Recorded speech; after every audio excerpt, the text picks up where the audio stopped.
حضرت سعد بن ابی وقاص لشکر لے کے نکلے جہاد کے لیے، تو رستے میں دریا آ گیا۔ اب لوگ بڑے پریشان ہیں کہ دریا کیسے عبور کریں گے، تو دریا کے کنارے کھڑے حضرت سعد بن ابی وقاص، تو چہرے پہ اتنی سی بھی پریشانی نہیں۔ بن ابی وقاص دریا کے کنارے کھڑے ہیں، تو آگے دریا ہے، کیسے جانا ہے، ذرا سے بھی پریشانی نہیں۔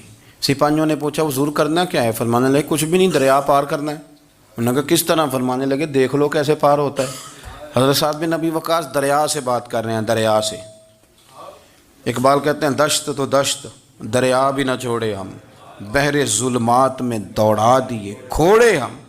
کھڑے اور کھڑے ہو کے فرمانے لگے او دریا، تو حضرت موسیٰ علیہ السلام کی نافرمان قوم کو تو رستہ دے دیا کرتا تھا، اور ہم تو محمد عربی کے فرما بردار غلام ہیں، ہمیں کیوں نہیں رستہ دیتا؟ دریا سے بات کی، وظیفہ نہیں پڑھا، چلہ نہیں کیا، دریا سے کلام